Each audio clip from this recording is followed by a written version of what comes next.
श्री सद्गुरु स्वामी समर्थ महाराज की जय.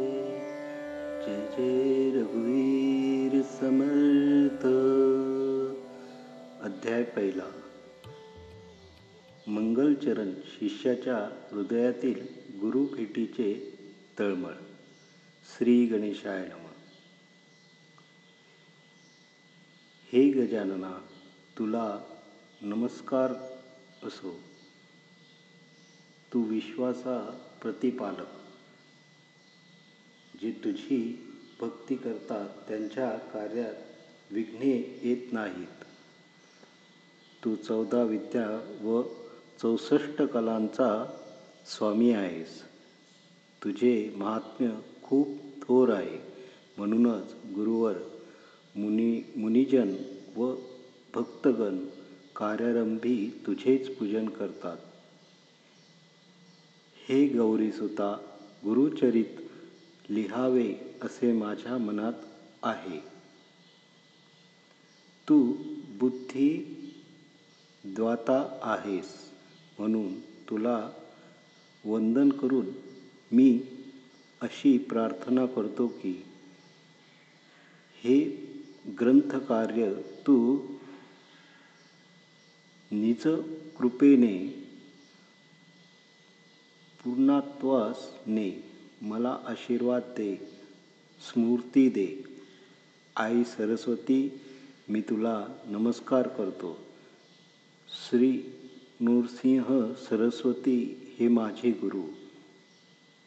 त्यांच्या गावात तुझे नाव असल्यामुळे तू मला अत्यंत प्रिय आहेस. तू माझ्यावर प्रसन्न हो. या ग्रंथकार्यासाठी मला मदत कर. सृष्टी उत्पन्न करणारा ब्रह्मदेव, विश्वपालक श्री विष्णू आणि संहाराने सृष्टीचे नियमन करणारा शंकर या त्रिवर्गास नमस्कार. सर्व देवांना नमस्कार. सिद्ध गंधर्व ऋषी व्यासाची श्रेष्ठ मुनी वाल्मिकी आदी कवीश्वर या सर्वांना नमस्कार. तुम्ही माझ्यावर कृष्णदृष्टी ठेवून हे ग्रंथकार्य पूर्णत्वास न्या, अशी विनम्र प्रार्थना करतो. माता पित्यांस नमस्कार. आपस्तंभ शाखेचे कौंडिन्य गोत्रात जन्मलेले सायनदेव हे आमचे मूळ पुरुष. खापरपंजोबा साखरे हे त्यांचे आडनाव. त्यांचे पुत्र नागनाथ, त्यांचे पुत्र देवराय व त्यांचे पुत्र गंगाधर हे माझे वडील. आश्वलायन शाखेचे काश्यप गोत्राचे चौंडेश्वरी यांची कन्या चंपा ही माझी आई. माझ्या वडिलांच्या नावापुढे सरस्वती हे नाव लावून मी मोठ्या आदराने सरस्वती गंगाधर असे नाम धारण केले आहे. आमच्या कुळावर पूर्वीपासूनच श्री गुरूंची कृपा आहे. त्यांचीच मला श्री गुरुचरित्र लिहिण्याची आज्ञा केली आहे. श्री गुरूंच्या आशीर्वादाने हा ग्रंथ पूर्ण होईल अशी माझी श्रद्धा आहे. श्री गुरु नृसिंह सरस्वती म्हणजे दत्तात्रयाचा अवतार. ज्यांना आपले व आपल्या पुत्रपौत्रांचे कल्याण व्हावे असे वाटते त्यांना हे गुरुचरित्र फलदायी होईल. ज्यांच्या घरी हे गुरुचरित्र नित्य प्रेमाने श्रवण पठण केले जाईल त्यांच्या घरी लक्ष्मी वास करेल.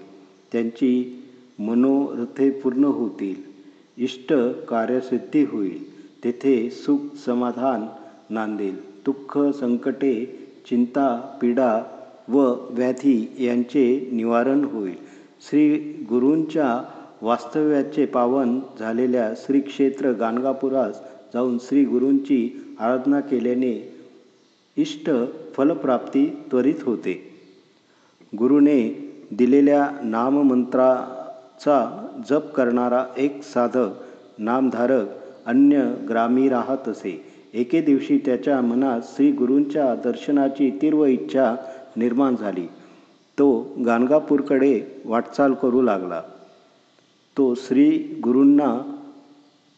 गुरूंना करुण वचनांनी एकसारखा आळवीत होता.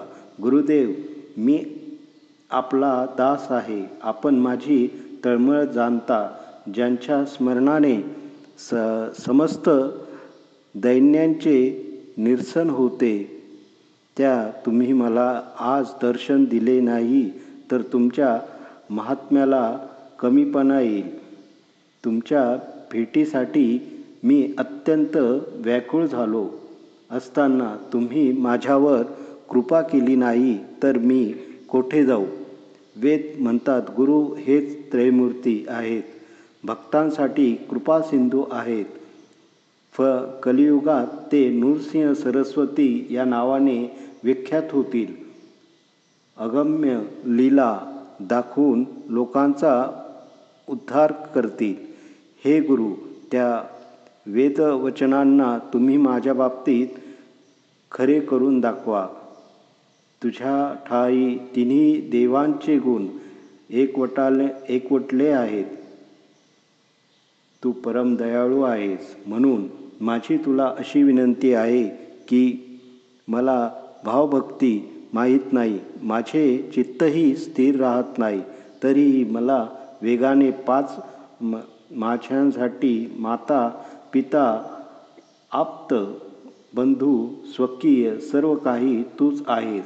हे गुरुदेवा, तू माझे कष्ट व माझे दैन्य हरण कर. तू सर्वज्ञ आहेस. मग माझ्या मनीचे दुःख तुला कळत नाही.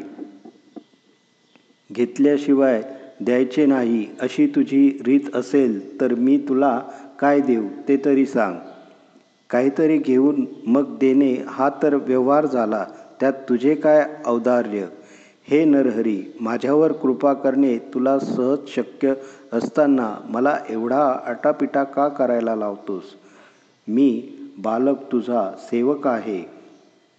त्याच्या बाबतीत एवढी कठोरता धरणे तुला शोभत नाही. तू माझ्यावर रागावला आहेस का. माझ्यावर कृपा करण्यासाठी एवढा विलंब का. तेव्हा नामधारकाच्या हृदयातील तळमळ जाणून गायीने वात्सल्यासाठी धावाचे तसे गुरुनाथ शिष्यासाठी धावले. त्यांच्या दर्शनाने शिष्याची तळमळ एकदम शांत झाली. त्याने गुरुचरणांवर मस्तक ठेवून त्यांना वंदन केले. श्री गुरूंच्या भेटीने त्याला खूपच हर्ष झाला होता.